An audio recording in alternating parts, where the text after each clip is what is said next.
Hello guys, I welcome you all to my YouTube channel Physics for Everyone, and in this video we are going to discuss thermal properties of matter, expansion and calorimetry, temperature scales क्या होते हैं, कैसे हम एक temperature scale से दूसरे temperature scale में या एक डिग्री से उसमें कन्वर्ट कर सकते हैं यूनिट से टेम्परेचर को।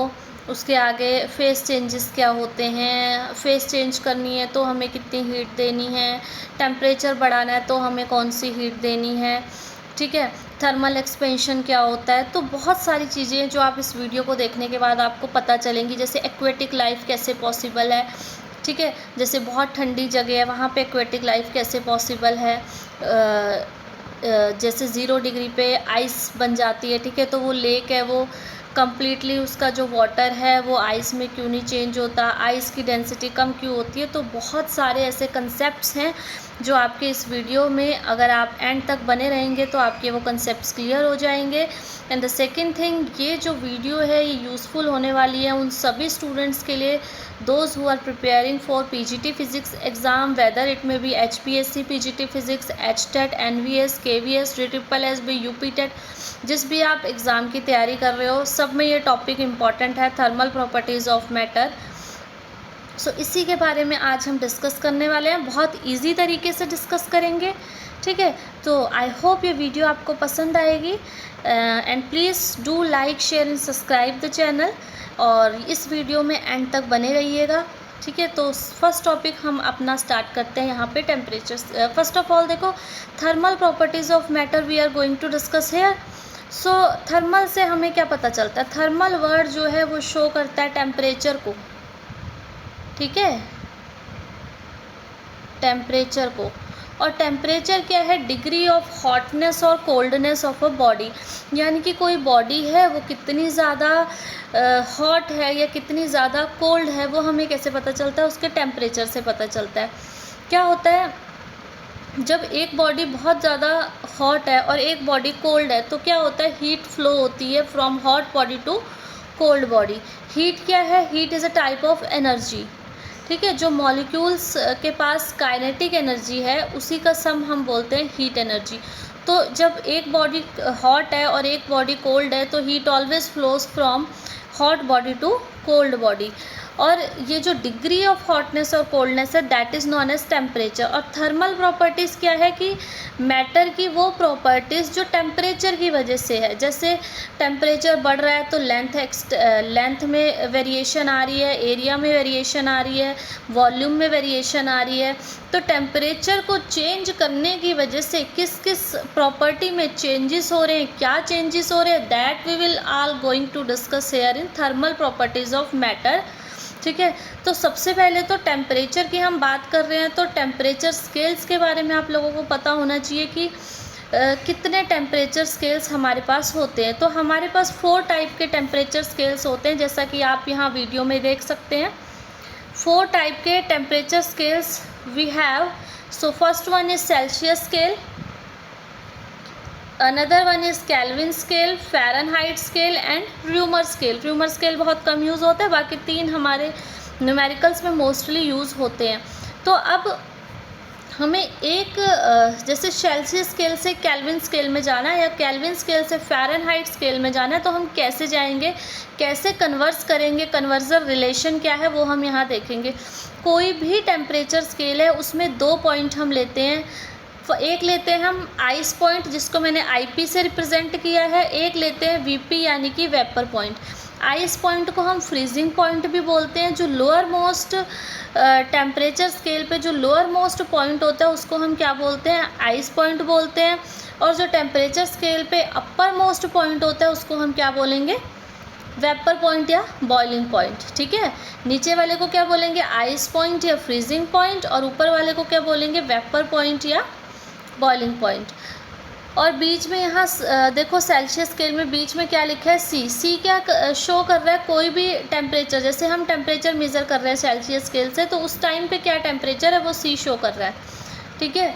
ऐसे ही कैल्विन स्केल है, कैल्विन स्केल में जो लोअर मोस्ट पॉइंट होता है यानी कि आइस पॉइंट होता है वो क्या होता है 273.15 केल्विन, और अपर मोस्ट पॉइंट जो होता है वो होता है 313.15 केल्विन। सिमिलरली फ़ारेनहाइट स्केल में 32 डिग्री फ़ारेनहाइट से 212 डिग्री फ़ारेनहाइट तक चलता है। And Reaumur scale is from 0 to 80। तो इसमें 80, अब इसमें इतनी डिविजन्स भी होती हैं, जैसे 0 से 100 डिग्री सी तक है तो इसमें 100 डिविजन्स है। र्यूमर में 0 से 80 आर तक है तो 80 डिविजन्स है, ठीक है। अब फ़ारेनहाइट में 32 डिग्री से 212 डिग्री फ़ारेनहाइट है तो यहाँ 180 डिविजन्स है, ठीक है। तो इसमें ऐसे डिविजन्स बनी होती है स्केल में। अब कन्वर्स कैसे करते हैं, किसी भी टेम्परेचर स्केल से दूसरे टेम्परेचर स्केल पे कन्वर्स करना है तो आप क्या करोगे, देखो ये बीच वाला point C minus lower most point divide by upper most point by lower most point. Numerator में क्या आएगा, reading minus lower most point, और डिनोमिनेटर में क्या आएगा, upper most point minus lower most point. जैसे यहाँ पे ये दिया हुआ है relation, reading minus ice point यानी कि lower most point divide by denominator में क्या है, vapour point divide by ice point. तो यहाँ पे देखो, अगर हमें सेल्सियस से फ़ारेनहाइट में कन्वर्ट करना है तो सेल्सियस वाला लिखेंगे पहले, लेफ़्ट साइड में हम सेल्सियस वाला लिखेंगे C minus zero divide by 100 minus zero is equal to Fahrenheit वाला क्या होगा, F माइनस 32, बीच वाला minus lower most point F minus 32 divide by upper most by lower minus lower most, तो 212 माइनस 32। तो यहाँ से हमारे पास F और C में रिलेशन आ जाएगा। ऐसे ही हमें किसी भी स्केल से दूसरे स्केल पे जाना हो तो हम ऐसे कन्वर्ट कर सकते हैं। जैसे मान लो हमें फ़ारेनहाइट से र्यूमर स्केल में चेंज करना है, इन दोनों में रिलेशन बताना है, तो हम क्या करेंगे, फ़ारेनहाइट का बीच वाला लेंगे F minus lower most 32, denominator में क्या आएगा 212, upper most minus lower most 32, this will be equal to, अब र्यूमर स्केल में देखेंगे रीडिंग क्या है R minus zero lower most और upper most minus lower most यानी कि 80 माइनस ज़ीरो। तो यहाँ से हम F और R के बीच में रिलेशन निकाल सकते हैं। तो इस टाइप से किसी भी टेम्परेचर स्केल्स में आपने रिलेशन निकालना है तो आप इसका यूज़ करके रिलेशन निकाल सकते हो। आई होप इतना आप लोगों को क्लियर होगा। नाउ नेक्स्ट देखेंगे इसमें थर्मल एक्सपेंशन। अब थर्मल एक्सपेंशन क्या होता है, देखो थर्मल यानी कि टेम्परेचर की वजह से, एक्सपेंशन यानी कि बढ़ना किसी चीज़ का, ठीक है। तो अब कोई बॉडी है, उस बॉडी में क्या है, चाहे वो सॉलिड है चाहे लिक्विड है, उसमें पार्टिकल्स हैं ऐसे। जब हम टेम्परेचर बढ़ाएंगे तो क्या होता है, उन किसी भी दो पॉइंट्स के बीच का जो डिस्टेंस है वो इंक्रीज़ करता है, क्योंकि वो मॉलिक्यूल्स दूर दूर जाते हैं, ठीक है। तो थर्मल एक्सपेंशन का मीनिंग क्या है कि distance between any two point increases due to rise in temperature. Temperature बढ़ रहा है, टेम्परेचर बढ़ने की वजह से किसी भी दो पॉइंट के बीच का डिस्टेंस बढ़ रहा है, उसको हम क्या बोलते हैं, thermal expansion. I hope it is clear to you. So अब जब हम थर्मल एक्सपेंशन की बात करते हैं तो इसमें हम तीन टाइप्स पढ़ते हैं, लीनियर एक्सपेंशन, सुपरफिशियल और areal expansion and volume expansion. Linear expansion हमारा कहाँ पे आता है, जैसे हम किसी रोड की बात कर रहे हैं, ठीक है, ये रोड है, इसकी इनिशियल लेंथ कितनी थी, L थी, उसके बाद हमने क्या किया, टेम्परेचर इंक्रीज़ किया इस रोड का, इसको हीट अप किया, इसका टेम्परेचर इंक्रीज़ हुआ तो फाइनल लेंथ जो होगी वो LF होगी। तो इसमें जो क्या होगा, टेम्परेचर की वजह से इस रोड की लेंथ बढ़ेगी तो वो डेल्टा L कितनी लेंथ बढ़ेगी, वो किसके इक्वल होता है, initial length alpha delta T, जहाँ पे डेल्टा टी क्या है कि टेम्परेचर में कितना चेंज आया, कितना हम उस बॉडी के टेम्परेचर में चेंज आया रॉड के, वो डेल्टा टी है। एल आई क्या है, उसकी जो इनिशियल लेंथ थी। अल्फ़ा क्या है, अल्फ़ा को हम बोलते हैं कोफिशिएंट ऑफ लीनियर एक्सपेंशन, ठीक है। तो अल्फ़ा क्या है, कोफिशिएंट ऑफ लीनियर एक्सपेंशन। यहाँ डेल्टा एल को हम LF माइनस LI लिखेंगे तो हमारे पास ये रिलेशन निकल के आ जाएगा। तो जब भी हमें लीनियर एक्सपेंशन की बात करनी है तो हमारे पास ये रिलेशन आएगा, ये रिलेशन आपको ध्यान में रखने हैं। उसके बाद सुपरफिशियल या एरियल एक्सपेंशन, इसको हम क्या बोलते हैं, जैसे एक हम बात करते हैं कि ये डिस्क ले ली, ठीक है, अब डिस्क ले ली सपोज, अब उसमें हमने टेम्परेचर किया, उसे हीटअप किया तो उसका एरिया बढ़ेगा, तो एरिया में कितना एक्सपेंशन हो रहा है, that is known as areal expansion. तो यहाँ डेल्टा ए क्या आएगा, एरिया कितना बढ़ेगा, AI यानी कि इनिशियल एरिया कितना था चेंज हमने टेम्परेचर में कितना दिया, डेल्टा टी, और यहाँ क्या लग जाएगा, बीटा। देखो तीनों में सेम सेम है, जो इनिशियल होता है उसको लिखते हैं, कितना टेम्परेचर चेंज किया उसको लिखते हैं, और एक कोफिशिएंट लगाते हैं। लीनियर एक्सपेंशन है तो वो कोफिशिएंट अल्फ़ा होगा, सुपरफिशियल एक्सपेंशन या एरियल एक्सपेंशन है तो वो कोफिशिएंट बीटा होगा, वॉल्यूम एक्सपेंशन है तो वो कोफिशिएंट गामा होगा। ठीक है, आई होप इतना क्लियर होगा।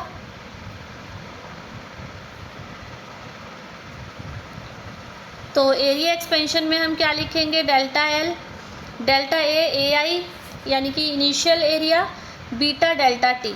ठीक है, और जो बीटा होता है वो 2 अल्फ़ा के इक्वल होता है, बीटा होता है coefficient of area expansion. Volume expansion की बात करें, जैसे एक स्फीयर है या बैलून की हम एग्जांपल ले रहे हैं, उसमें बैलून है या उसमें एयर भरते हैं तो वो ऐसे फूलता है। ठीक है, तो वो वॉल्यूम एक्सपेंशन होता है, उसको एक्सपेंड होता है, उसको बोलते हैं वॉल्यूम एक्सपेंशन। अब वैसे बैलून वाला केस नहीं ले रहे हैं क्योंकि यहाँ हम टेम्परेचर की वजह से एरिया बढ़ा रहे हैं। तो कोई स्फीयर ले लेते हैं, हमने टेम्परेचर बढ़ाया, उसकी वजह से उसका एरिया बढ़ा, ठीक है, वॉल्यूम बढ़ा। तो वॉल्यूम एक्सपेंशन में कितना उसके चेंज आया वॉल्यूम में, वो क्या आएगा, जितना उसका इनिशियल वॉल्यूम है V I gamma delta T, कितना हमने उसे टेम्परेचर चेंज किया डेल्टा टी, और गामा, गामा क्या है यहाँ पे, coefficient of volume expansion, and gamma is equal to 3 alpha. So alpha beta और गामा में जो रिलेशन होता है वो 1:2:3 में होता है। ठीक है, अल्फ़ा और बीटा में बताना है तो क्या होगा, बीटा जो होगा वो 2 अल्फ़ा के इक्वल होगा, गामा जो होगा वो 3 अल्फ़ा के इक्वल होगा। ठीक है, अब देखो टेम्परेचर बढ़ाने से लेंथ बढ़ रही है, एरिया बढ़ रहा है, वॉल्यूम बढ़ रही है, तो कहीं ना कहीं डेंसिटी पे भी फ़र्क पड़ेगा। ठीक है, वही हम यहाँ देखो देख रहे हैं, डेंसिटी क्या होता है, मास बाय वॉल्यूम होता है। ये इनिशियल डेंसिटी ले ली मैंने, वॉल्यूम भी इनिशियल ले लिया। मास तो बॉडी का सेम ही रहने वाला है, टेम्परेचर बढ़ाएंगे तो क्या होगा, उसका मास थोड़ी चेंज होगा, मास तो जितना है उतना ही रहेगा। क्या होगा, उसका वॉल्यूम बढ़ेगा, टेम्परेचर बढ़ाएंगे तो वॉल्यूम बढ़ेगा तो डेंसिटी भी बढ़ेगी, डेंसिटी कम होगी, सॉरी वॉल्यूम बढ़ेगा तो डेंसिटी कम होगी। अब वॉल्यूम इनिशियल यहाँ था, अब फाइनल डेंसिटी लिखते हैं delta rho F M by V F. Final volume क्या होगा, initial volume 1 plus gamma delta T. तो यहाँ पे एम बाई वी आई जो हमारे पास है ये क्या है, रो आई है, यानी कि इनिशियल वॉल्यूम, इसकी जगह मैंने ये सब्स्टिट्यूट कर दिया, और नीचे क्या आ गया 1 प्लस गामा डेल्टा टी। तो टेम्परेचर इंक्रीज करने से डेंसिटी पे भी इफ़ेक्ट पड़ता है, यहाँ से हमें शो हो रहा है। इसके बाद नेक्स्ट टॉपिक हमारे पास है anomalous expansion of water. Important topic है anomalous expansion of water. Anomalous को हम और क्या बोल सकते हैं, देखो अनयूजुअल, इसका मीनिंग होता है अनयूजुअल। कैसे है ये हम देखेंगे थोड़ा सा।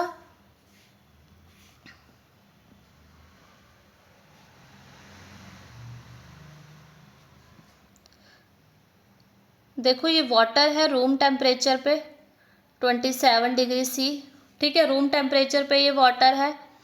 हमने क्या किया, इसको कूल डाउन किया, इसका टेम्परेचर जो है वो डिक्रीज़ करा।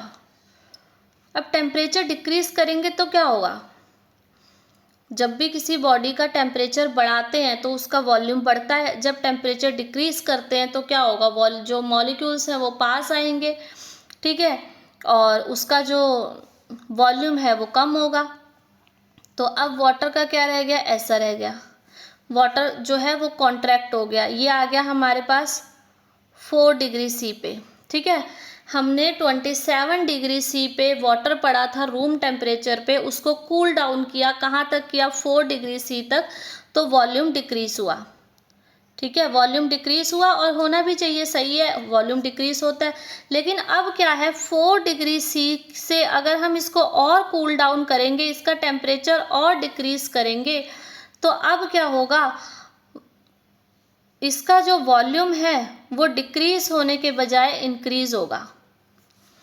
ठीक है, टेम्परेचर कम करने पे वॉल्यूम डिक्रीज़ होना चाहिए था, लेकिन 4 डिग्री सी से जब 0 डिग्री सी तक हमने इसको और कूल डाउन किया तो इसका वॉल्यूम इंक्रीज़ हो गया। तो यहाँ पे जो है ये एक अलग सा इफ़ेक्ट शो कर रहा है, 4 डिग्री सी और 0 डिग्री सी के बीच में जो वाटर है ये एक अनयूजुअल जो रिलेशन शो कर रहा है, इसी को हम बोलते हैं एनोमलस बिहेवियर ऑफ वाटर। ठीक है, यहाँ पे वॉल्यूम इसका डिक्रीज होना चाहिए था लेकिन बढ़ रहा है। अब यहाँ पे इन तीनों पिक्चर से अगर हम देखेंगे तो 4 डिग्री सी पे जो वाटर है उसका डेंसिटी वो ज़्यादा क्राउडेड है, मॉलिक्यूल्स ज़्यादा क्राउडेड है, तो यहाँ पे डेंसिटी जो है वो मैक्सिमम है, यानी कि वाटर की डेंसिटी 4 डिग्री सी पे मैक्सिमम है। 4 डिग्री सी से टेम्परेचर हम डिक्रीज करेंगे तो भी वाटर जो है वो एक्सपेंड होगा, 4 डिग्री सी से टेम्परेचर को हम बढ़ाएंगे तो भी वाटर क्या हो रहा है, एक्सपेंड हो रहा है। देखो दोनों केसेस में वाटर यहाँ पे एक्सपेंड हो रहा है।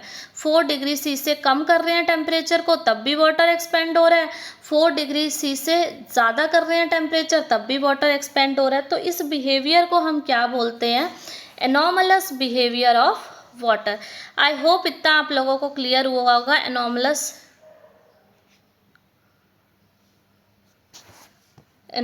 बिहेवियर क्लियर हुआ होगा। ठीक है, यहाँ पे भी देखो, यहाँ पे देखो एक ये ग्राफ शो किया हुआ है, ये वॉल्यूम शो कर रहा है, ये टेम्परेचर शो कर रहा है। तो ये देखो 4 डिग्री पे इसका वॉल्यूम सबसे कम आ रहा है। 4 डिग्री से टेम्परेचर को बढ़ा रहे हैं तब भी वॉल्यूम बढ़ रहा है, 4 डिग्री से टेम्परेचर को कम कर रहे हैं इधर की साइड तब भी वॉल्यूम बढ़ रहा है। तो 4 डिग्री पे वॉल्यूम जो है वो कम है सबसे। ठीक है, तो ये जो एनॉमलस बिहेवियर है वाटर का, ये अनयूजुअल बिहेवियर या एनॉमलस बिहेवियर इसी को कहते हैं।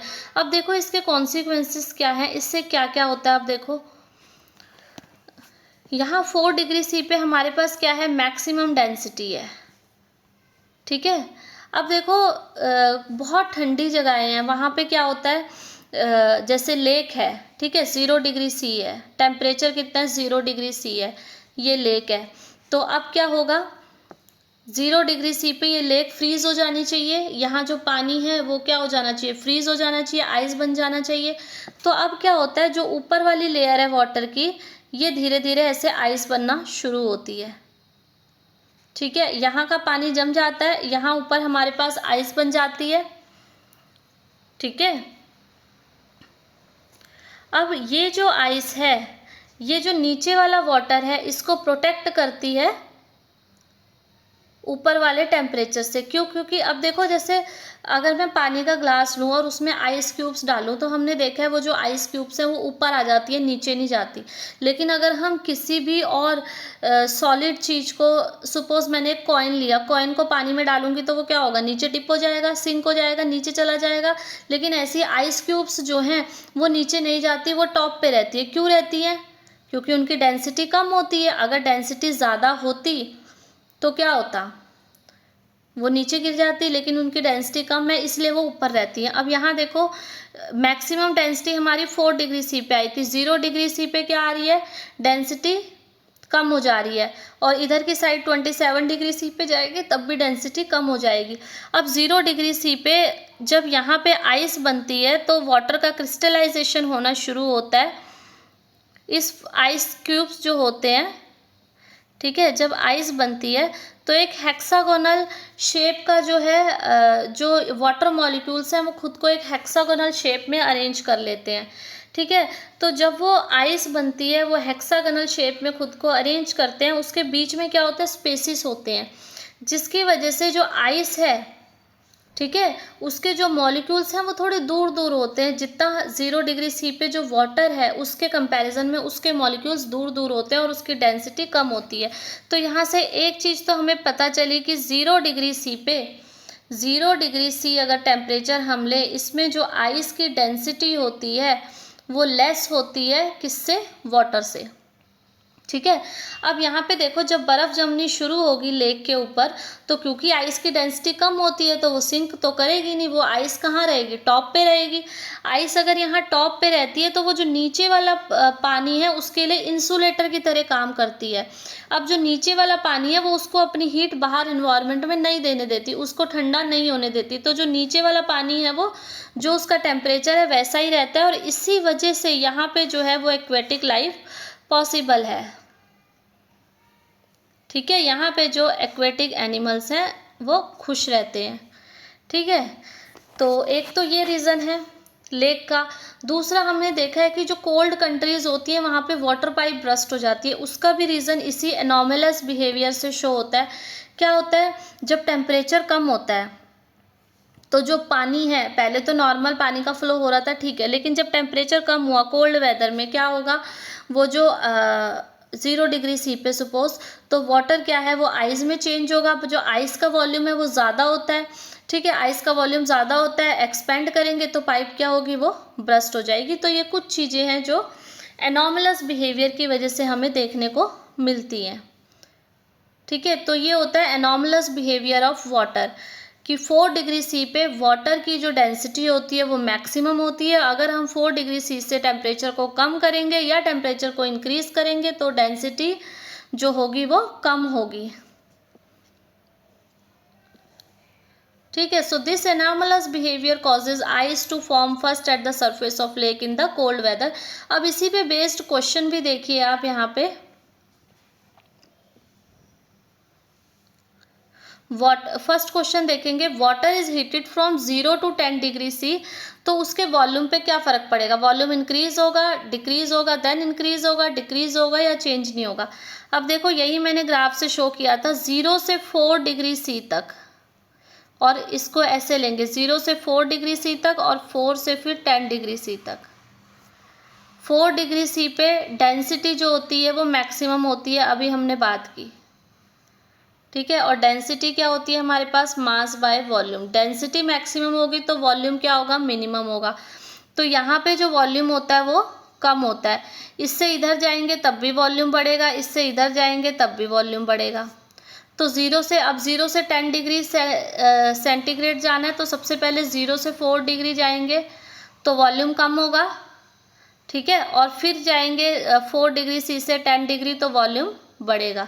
तो फर्स्ट डिक्रीज होगा देन इंक्रीज होगा। आई होप इस टाइप के क्वेश्चन अब आपको क्लियर होंगे जो एनॉमलस बिहेवियर ऑफ वाटर की वजह से शो हो रहे हैं। नेक्स्ट क्वेश्चन देखो, the surface of lake is at 2 degree C, जो लेक का सरफेस है वो 2 डिग्री सी पे है, तो find the temperature of the bottom of the lake. तो जो बॉटम ऑफ द लेक है उसके टेम्परेचर पे फर्क नहीं पड़ता, वो किस पे रहती है, वो जो नीचे वाला सरफेस है वो थोड़ा क्या रहता है, वार्म रहता है, तो वो जो है वो 4 डिग्री सी पे होगा, ठीक है। इसके बाद देखेंगे एक्सपेंशन का क्या इफेक्ट पड़ता है, इस टाइप के क्वेश्चंस आ जाते हैं कई बार। जैसे एक डिस्क ले ली हमने, ठीक है, ये सपोज एक डिस्क है, इसमें ये कैविटी है। अब ये कैविटी में यहाँ देखो, अगर हम इसका टेम्परेचर बढ़ाएंगे तो टेम्परेचर बढ़ाने से क्या होता है, किसी भी 2 पॉइंट के बीच का डिस्टेंस इंक्रीज होता है। तो 1 पॉइंट ये लगा लो, 1 पॉइंट ये लगा लो, इनके बीच का डिस्टेंस इंक्रीज होगा।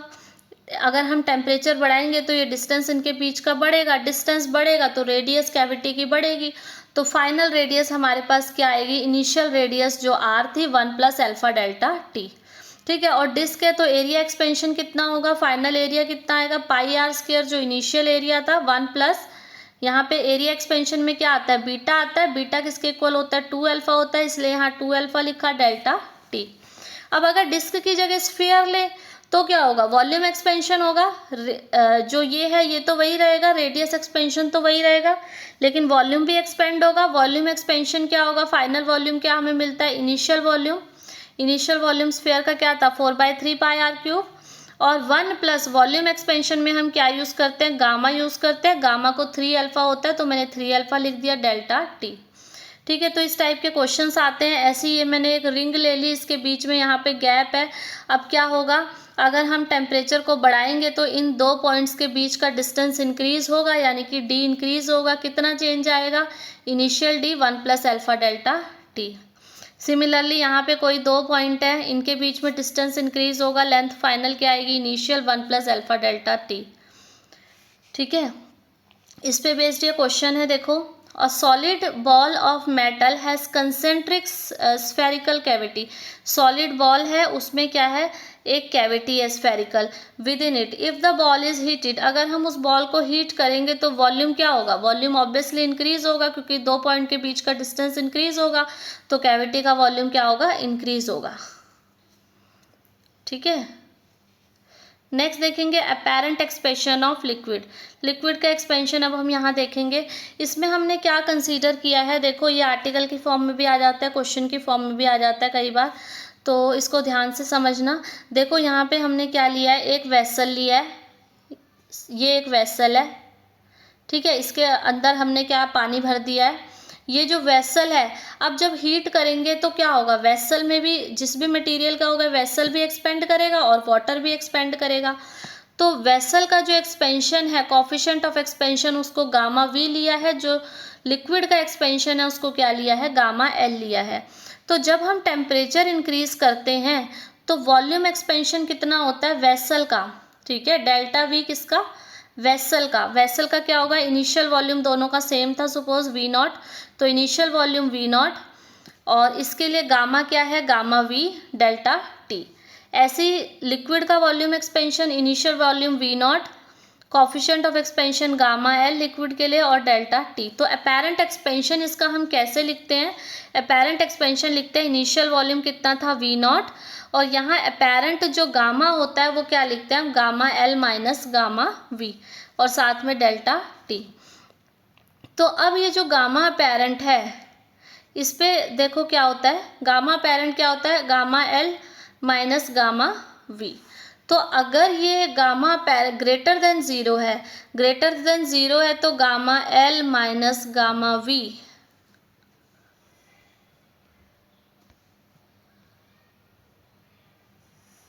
ये ग्रेटर देन ज़ीरो होगा, ठीक है। तो गामा एल जो है वो ग्रेटर देन गामा वी होगा। अगर गामा एल ज़्यादा है यानी कि लिक्विड में एक्सपेंशन ज़्यादा हो रहा है, अब वेसल उतने का उतना रहा, वेसल में एक्सपेंशन हुआ लेकिन उतना एक्सपेंशन नहीं हुआ जितना लिक्विड में हुआ था, लिक्विड में एक्सपेंशन ज़्यादा है तो क्या करेगा, लिक्विड बाहर आ जाएगा वेसल से, तो लिक्विड क्या हो जाएगा, ओवरफ्लो हो जाएगा। अब अगर गामा अपेरेंट ज़ीरो है यानी कि गामा एल और गामा वी जो है वो इक्वल है, यहाँ वी आएगा, तो दोनों में एक्सपेंशन इक्वल हो रही है तो लिक्विड का लेवल क्या रहेगा, सेम रहेगा, क्योंकि जितना लिक्विड ने एक्सपेंड किया उतना ही उस वेसल ने भी एक्सपेंड कर दिया। अब अगर gamma apparent less than zero है, लेस देन ज़ीरो है इसका मतलब क्या है कि गामा एल जो है वो लेस देन गामा वी है, यानी कि जो वो वेसल है उसमें एक्सपेंशन ज़्यादा हो रहा है। अगर वेसल में एक्सपेंशन ज़्यादा हो रहा है, लिक्विड में एक्सपेंशन कम हो रहा है, तो लिक्विड का लेवल क्या होगा, ड्रॉप होगा, तो लिक्विड लेवल क्या होगा, फॉल हो जाएगा, ठीक है। सो आई होप ये आपको क्लियर होगा। अब ये अगेन अपने आप में इम्पॉर्टेंट टॉपिक है, effect of temperature on pendulum clock. Pendulum clock पे टेम्परेचर का क्या इफेक्ट होता है, टेम्परेचर इंक्रीज करेंगे या डिक्रीज करेंगे तो पेंडुलम क्लॉक पे क्या इफेक्ट होगा। सबसे पहले सेकंड पेंडुलम क्या होती है, सेकंड पेंडुलम जिसका टाइम पीरियड 2 सेकंड हो, ठीक है, यानी कि एक ऑसिलेशन कंप्लीट करने में उसे 2 सेकंड लगे, वो सेकंड पेंडुलम होती है। टाइम पीरियड पेंडुलम का वी ऑल नो क्या होता है, 2π/√L/g होता है। अब देखो जब हम टेम्परेचर को इंक्रीज करते हैं, टेम्परेचर को इंक्रीज करेंगे तो लेंथ इंक्रीज होती है, लेंथ इंक्रीज होगी तो यहाँ पे टाइम पीरियड भी इंक्रीज होगा, ठीक है।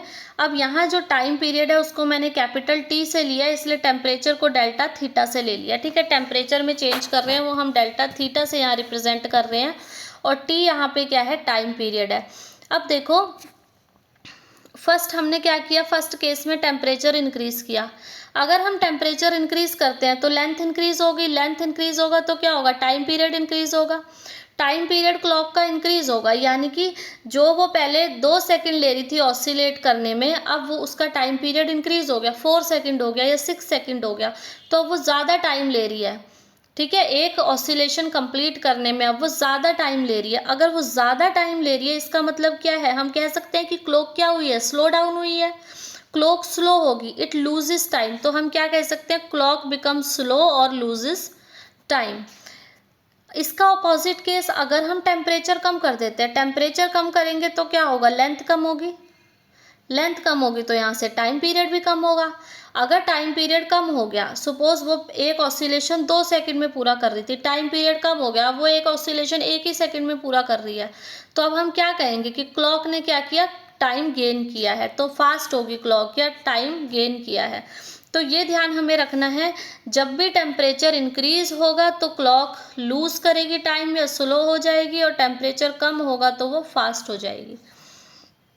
इसके लिए फॉर्मूला होता है जो हमें ध्यान में रखना है, इस टाइप का न्यूमेरिकल की क्लॉक ने टाइम गेन किया या क्लॉक ने टाइम लूज़ किया, यहाँ पे इस टाइप का कोई भी न्यूमेरिकल आता है तो यहाँ हम फॉर्मूला लगाते हैं टाइम लॉस्ट का चाहे टाइम गेन का, दोनों का फॉर्मूला सेम होता है। क्या होता है? Half alpha delta theta T, जहाँ पे टी क्या होता है? स्मॉल टी टाइम पीरियड होता है, वो क्वेश्चन में दिया होगा, 1 दिन होगा, इतने घंटे होंगे, जो भी होगा वो क्वेश्चन में दिया होगा। डेल्टा थीटा यहाँ पे क्या? टेम्परेचर चेंज किया, कितना हमने किया है।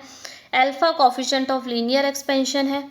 ठीक है, अब देखेंगे इस पे, देखो एक क्वेश्चन इस पे देखते हैं तो आपको ज़्यादा क्लियर होगा। ये फॉर्मूला ध्यान में रखना है बेसिकली, ये वाला half alpha delta theta T. अब देखो यहाँ क्या है? A clock with a metal pendulum beating seconds keep correct time at 0 degree C.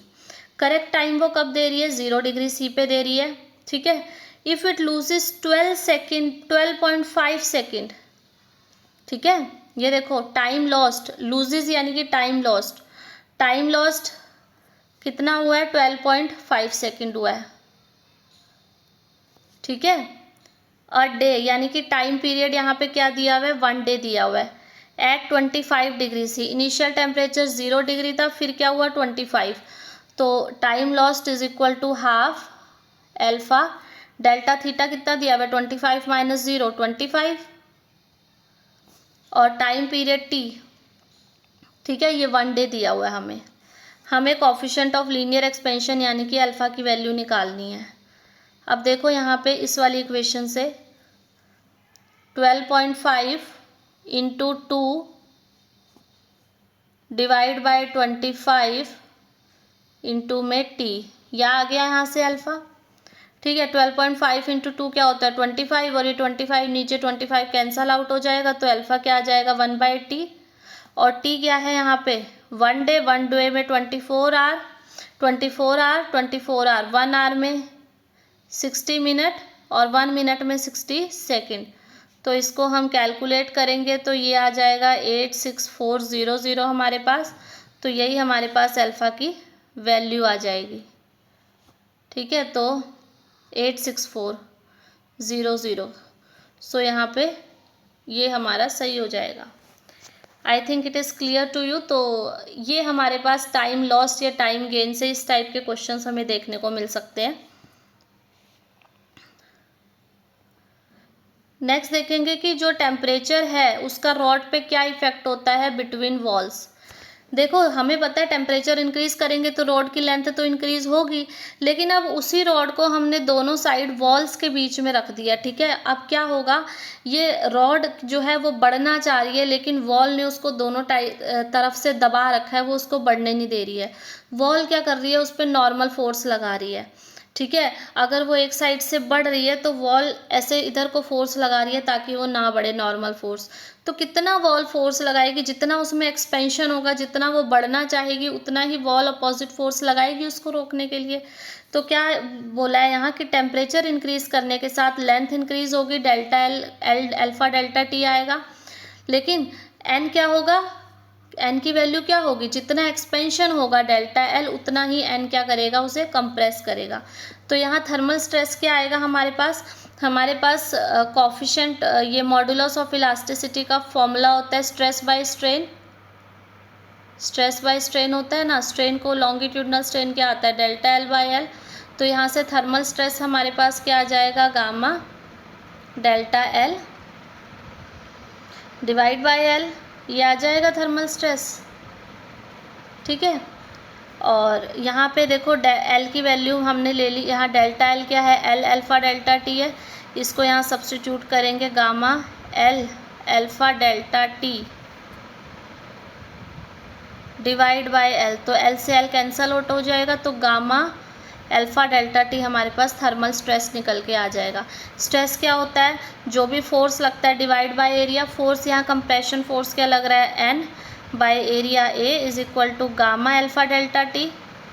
तो यहाँ पे से हमारे पास एन क्या आ जाएगा निकल के? गामा ए अल्फ़ा डेल्टा टी। ठीक है, यानी कि ये, तो ये हमारे पास क्या आ जाएगा यहाँ से? Thermal stress. तो थर्मल स्ट्रेस आपसे क्वेश्चन में पूछा जाता है तो डायरेक्ट फॉर्मूला आप ए गामा अल्फ़ा डेल्टा टी यहाँ पे लगा सकते हो। इसके बाद कौन सा इम्पॉर्टेंट टॉपिक है इस चैप्टर में, दैट इज़ बायमेटालिक स्ट्रिप्स। अब बायमेटालिक स्ट्रिप क्या है, यहाँ पे हमें शो की हुई है। बायमेटालिक स्ट्रिप क्या है, दो मेटालिक स्ट्रिप्स हैं, ठीक है। वो अलग अलग मेटल की बनी हुई है। एक का टेम्परेचर, एक का लीनियर एक्सपेंशन जो कॉफिशिएंट है वो α1 है, दूसरे का क्या है α2 है। टी स्मॉल टी यहाँ पे क्या लिया हुआ है, थिकनेस ली हुई है, ठीक है। मेटल स्ट्रेस की कितनी थिकनेस है वो ली हुई है। तो दो मेटालिक स्ट्रिप्स हैं, दोनों आपस में चिपकी हुई हैं। अब अगर हम इनका टेम्परेचर इंक्रीज़ करेंगे तो दो ही केस हो सकते हैं, या तो α1 ग्रेटर देन α2 होगा या α2 ग्रेटर देन α1 होगा। मतलब दोनों में से जो ज़्यादा होगा उसका केस देखेंगे, ठीक है। अब सबसे पहले हमने क्या किया, ये केस देख रहे हैं α1 इज़ ग्रेटर देन α2, यानी कि फर्स्ट वाले का लीनियर जो एक्सपेंशन कॉफिशिएंट है वो ज़्यादा है। तो अगर टेम्परेचर इंक्रीज़ करेंगे तो क्या होगा, जिसका लीनियर जो कॉफिशिएंट है लीनियर एक्सपेंशन वो ज़्यादा है तो वो ज़्यादा एक्सपेंड करेगा। अब ये इधर वाली रॉड ज़्यादा एक्सपेंड करेगी, अब ये ज़्यादा एक्सपेंड करेगी तो ये मुड़ेगी तो ये थोड़ी लंबी होगी, तो इस टाइप से ये शो होती है। और अगर α2 ज़्यादा है तो इस टाइप से मुड़ेंगी ये, ठीक है।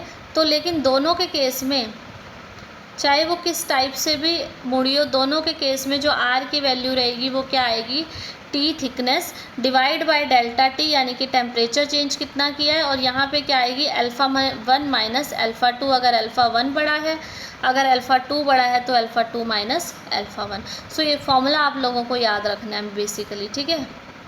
अब क्वेश्चन देखो इस पर, when a bimetallic strip is heated, जब एक बायोमेटालिक स्ट्रिप हीट की जाती है तो फर्स्ट ऑप्शन है it does not bend at all, bend नहीं होती है वो। Get twisted in the form of helix, helix बनी नहीं बनी, बेंड नहीं हुई नहीं बेंड भी हुई, अभी हमने देखा। थर्ड है कि bend in the form of an arc with more expandable metal outside, तो आर्क की फॉर्म में ये बेंड हुई है, ठीक है। और जो मोर एक्सपेंडेबल मेटल है, जो ज़्यादा एक्सपेंड हो रहा है वो बाहर ही होगा, ठीक है। ऐसा ही हुआ है दोनों केसेस में आपने देखा है। तो यहाँ पे जो ऑप्शन नंबर सी है वो हमारे पास इसका सही ऑप्शन आ जाएगा। तो इस टाइप के क्वेश्चंस इस टॉपिक पे से बनते हैं। तो मैंने एक एक क्वेश्चन, एक एक टॉपिक, एक एक क्वेश्चन इसीलिए लिया है ताकि आपको वो जो टॉपिक है वो क्लियर हो जाए और आपको ये भी क्लियर हो जाए कि उस टॉपिक में से किस टाइप के क्वेश्चंस बन सकते हैं।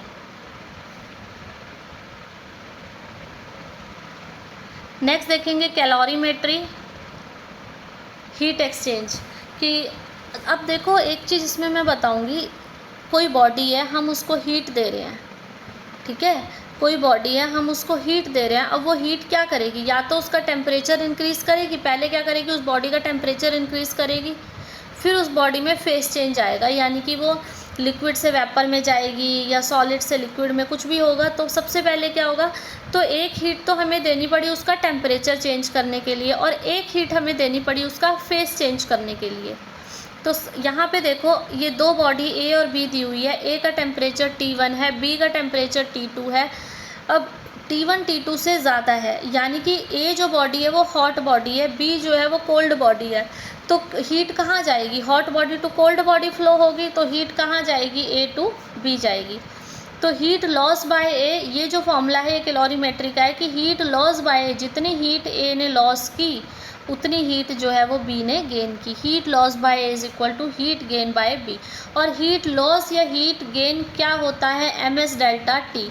एम जहाँ पे क्या है एक, जैसे यहाँ पे हम ए वाले के लिए इक्वेशन लिख रहे हैं तो ए वाले के लिए क्या बनेगा, ए का मास एम में, ए की specific heat capacity S A, और ए में टेम्परेचर चेंज। ए का टेम्परेचर पहले कितना था, T1 था, उसने कुछ हीट दे दी तो टेम्परेचर चेंज हो गया, सपोज T हो गया, तो क्या हो गया चेंज, T1 माइनस T। अब ये बी वाले के लिए लिखेंगे यहाँ, बी का मास एम, बी का specific heat capacity S B, और बी में टेम्परेचर चेंज, पहले T2 था, कुछ हीट गेन की, टेम्परेचर चेंज हुआ होगा, T पे गया होगा, तो चेंज कितना हुआ, T माइनस T2, वो हमने यहाँ लिख दिया। यहाँ पे T क्या होता है, फाइनल टेम्परेचर या इक्विलिब्रियम टेम्परेचर, दो हीट एक्सचेंज के बाद हमें मिला। S क्या है, यहाँ पे स्पेसिफिक हीट कैपेसिटी है। S का फॉर्मूला क्या होता है, delta Q by M delta T, यहीं से हमने Q को लिखा MS डेल्टा T यहाँ पे, ठीक है। तो यहाँ से इसकी यूनिट क्या बनेगी, Q की unit joule divide by mass की यूनिट किलोग्राम, टेम्परेचर की यूनिट डिग्री C। तो जूल पर किलोग्राम पर डिग्री सी या कैलोरी पर ग्राम पर डिग्री सी, ये CGS में आ गई यूनिट, ये SI में यूनिट आ गई। तो SI क्या, ये S क्या होता है यहाँ पे, स्पेसिफिक हीट कैपेसिटी। 1 कैलोरी जो होता है 4.2 जूल के इक्वल होता है, और हीट कैपेसिटी का फॉर्मूला होता है MS। ठीक है, यानी कि स्पेसिफिक हीट को अगर हम मास से मल्टीप्लाई कर देंगे तो हमारे पास क्या आ जाएगा, हीट कैपेसिटी आ जाएगा। अब डेल्टा Q हमारे पास क्या होता है, MS डेल्टा T होता है, MS डेल्टा T, ठीक है, यही होता है। तो MS हमारे पास क्या होता है, हीट कैपेसिटी, और साथ में डेल्टा T, तो डेल्टा Q क्या होता है, C डेल्टा T। इसी पे बेस्ड एक क्वेश्चन करेंगे जिससे आपको ये और ज़्यादा क्लियर होगा।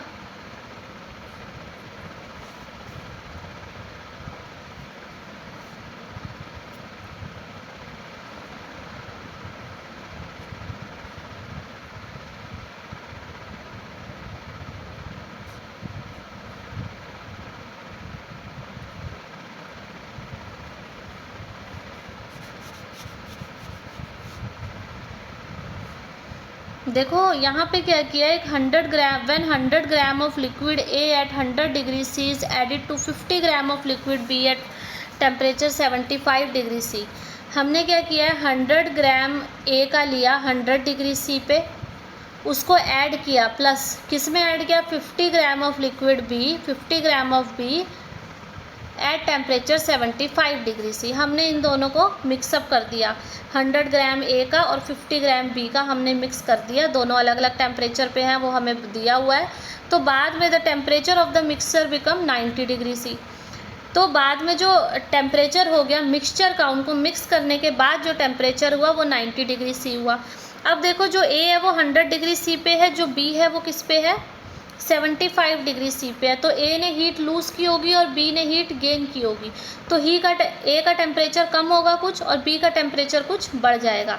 तो अब देखो हीट कैलोरीमेट्री के फॉर्मूले से heat loss by A will be equal to heat gain by B होगा। तो अब देखो A का मास क्या है, MS डेल्टा T होता है। A का मास 100 लिया, A की स्पेसिफिक कैपेसिटी S से ली। A के टेम्परेचर में चेंज कितना है, पहले 100 था, बाद में मिक्सचर का कितना हो गया, 90 डिग्री हो गया, तो 100 माइनस 90 हो जाएगा change, is equal to heat gain by B। B का मास 50, B की स्पेसिफिक कैपेसिटी SB, इसके टेम्परेचर में चेंज 75 था, 90 हो गया, तो 90 माइनस 75 टेम्परेचर में चेंज।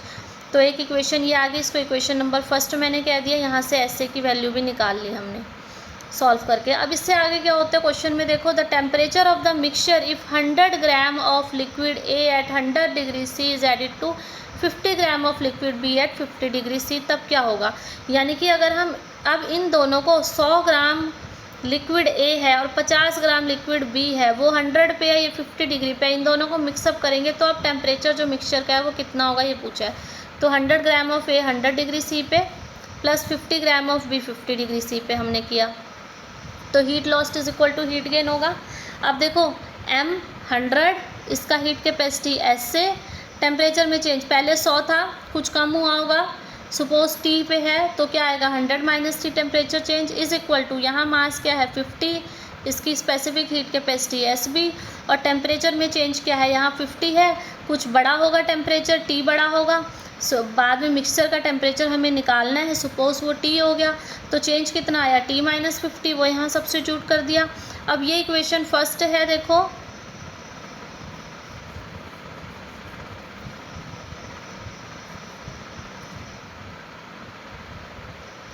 ये इक्वेशन फर्स्ट और ये इक्वेशन सेकंड, दोनों को डिवाइड कर दो।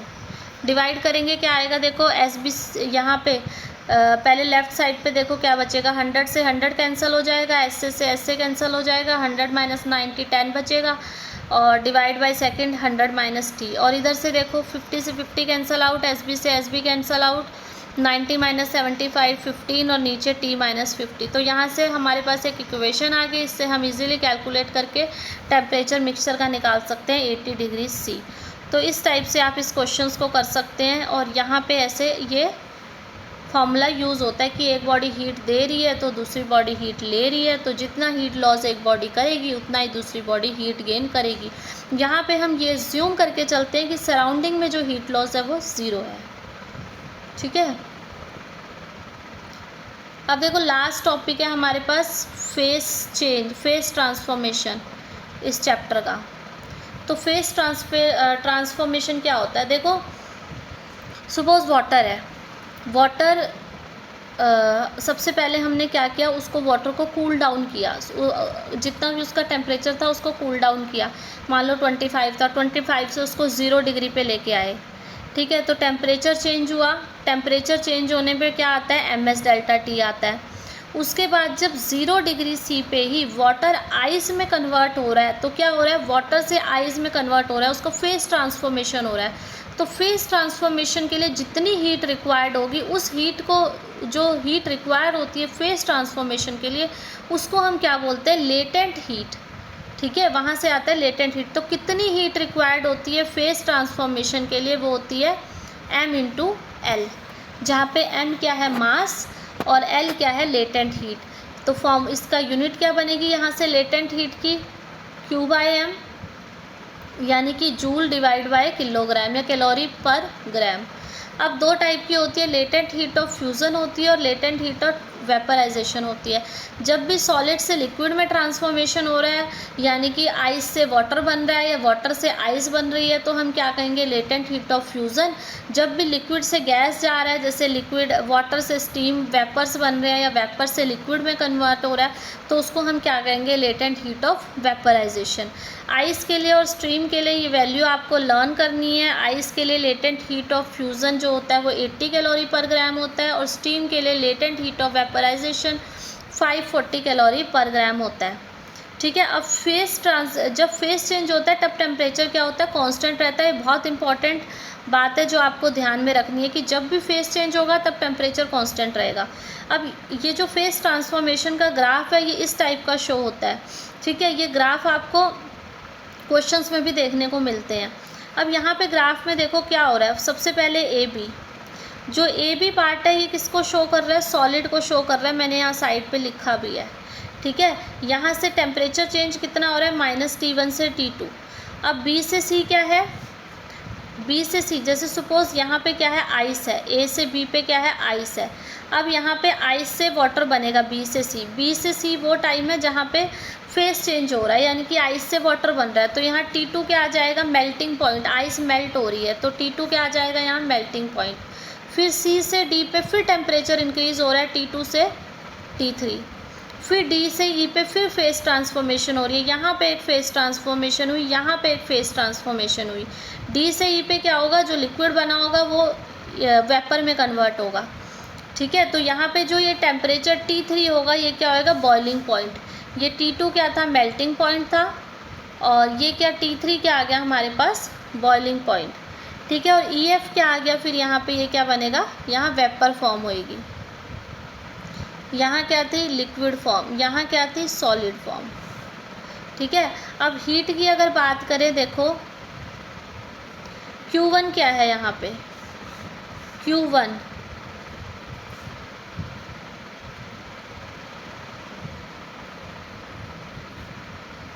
देखो, Q1 जो है वो क्या है, हीट B पॉइंट पे है।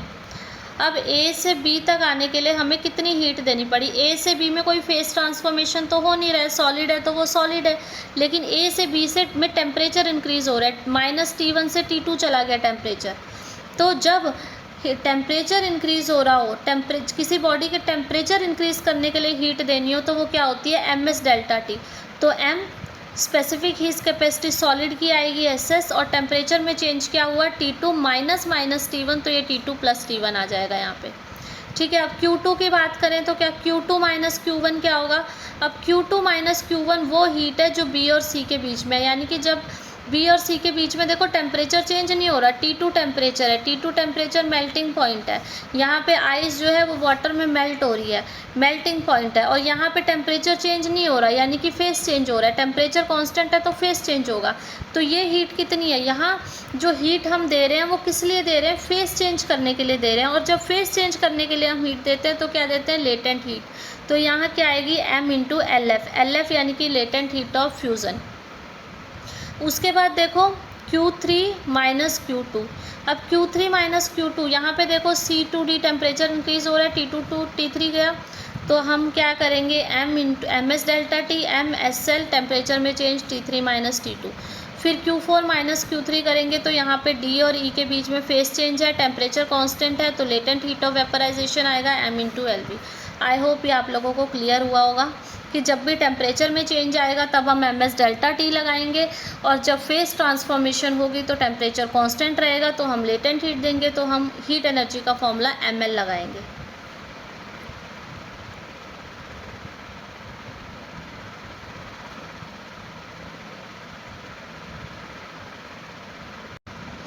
हाँ जी, तो यहाँ पे एक क्वेश्चन आप और देख लो इसी पे डायग्राम पे बेस्ड। तो यहाँ देखेंगे the graph shows the variation of temperature T of 1 kilogram of material with heat H supplied to it. ये हीट H है और टेम्परेचर वेरिएशन यहाँ दिया हुआ है वाई एक्सिस पे। तो O पे सब्सटेंस सॉलिड स्टेट में, यहाँ पे सब्सटेंस सॉलिड स्टेट पे है, तो हमें कंक्लूड करना है जो T2 है वो मेल्टिंग पॉइंट है। इसने कहा T2 मेल्टिंग पॉइंट है, यानी कि ये टेम्परेचर, तो हमें पता है ये क्या होता है, बॉइलिंग पॉइंट होता है। मेल्टिंग पॉइंट क्या होता है, T1 होता है, ये होता है मेल्टिंग पॉइंट। तो फर्स्ट ऑप्शन गलत हो गया यहाँ से। Second, BC represent the change of state from solid to liquid. BC solid to liquid change हो रहा है कह रहा है ये, तो BC में तो टेम्परेचर इंक्रीज हो रहा है, टेम्परेचर इंक्रीज होगा तो फेस चेंज होगा ही नहीं, ठीक है। तो यहाँ पे सॉलिड टू लिक्विड कोई फेस चेंज नहीं होगा। थर्ड इसने कहा है H2 minus H1, H2 heat यहाँ है, H1 ये, यानी कि H2 माइनस H1 हीट जो है वो क्या रिप्रेजेंट कर रही है, latent heat of fusion of substance. तो ये बिल्कुल सही है। देखो H2 माइनस H1 जो हीट है वो क्या हीट है, जो हम A पॉइंट से B पॉइंट तक जाने के लिए दे रहे हैं, यानी कि यहाँ पे टेम्परेचर चेंज नहीं हो रहा है, AB में टेम्परेचर चेंज नहीं हो रहा तो फेस चेंज होगा, सॉलिड जो है वो मेल्ट हो रहा होगा लिक्विड में, तो लेटेंट हीट ऑफ फ्यूज़न आएगी। तो H2 माइनस H1 किसको रिप्रेजेंट करेगी, लेटेंट हीट ऑफ फ्यूज़न को। तो ये ऑप्शन यहाँ पे सही है। Fourth option H3 minus H1 हमें दिया हुआ है, तो H3 ये आ गया, माइनस H1 डायरेक्ट ये दे दिया कि लेटेंट हीट ऑफ वेपराइजेशन है, तो ये भी गलत है। लेटेंट हीट ऑफ वेपराइजेशन यहाँ क्या आएगा, H4 माइनस H3, ठीक है, क्योंकि यहाँ पे फेस चेंज हो रहा है, ठीक है। तो यहाँ दो जगह फेस चेंज हो रहा है, देखा आपने, यहाँ दो जगह, एक तो यहाँ पे फेस चेंज होगा, एक यहाँ पे फेस चेंज होगा। तो H2 माइनस H1 जो होगा वो latent heat of fusion show करेगा, और H4 माइनस H3 जो होगा वो latent heat of vaporization show करेगा। और जहाँ टेम्परेचर इंक्रीज हो रहा है, यानी कि इन पॉइंट्स पे, वहाँ पे कोई फेस चेंज नहीं होगा, वहाँ सिंपल बॉडी का टेम्परेचर इंक्रीज हो रहा है। सो ये जो था ये थर्मल प्रॉपर्टीज़ पे लेक्चर था। आई होप आप लोगों को अच्छा लगा होगा, हर चीज़ क्लियर होगी जो मैंने कोशिश की है क्लियर करने की। उसके बाद भी if you have any doubt in this session, कोई डाउट हो तो you can ask me in comment section. And till then thank you, and please अपने फ्रेंड्स में भी वीडियोस को शेयर करें ताकि ज़्यादा से ज़्यादा स्टूडेंट्स तक पहुँचे और वो इसका बेनिफिट ले सकें। And please do like, share and subscribe. So thank you and have a nice day.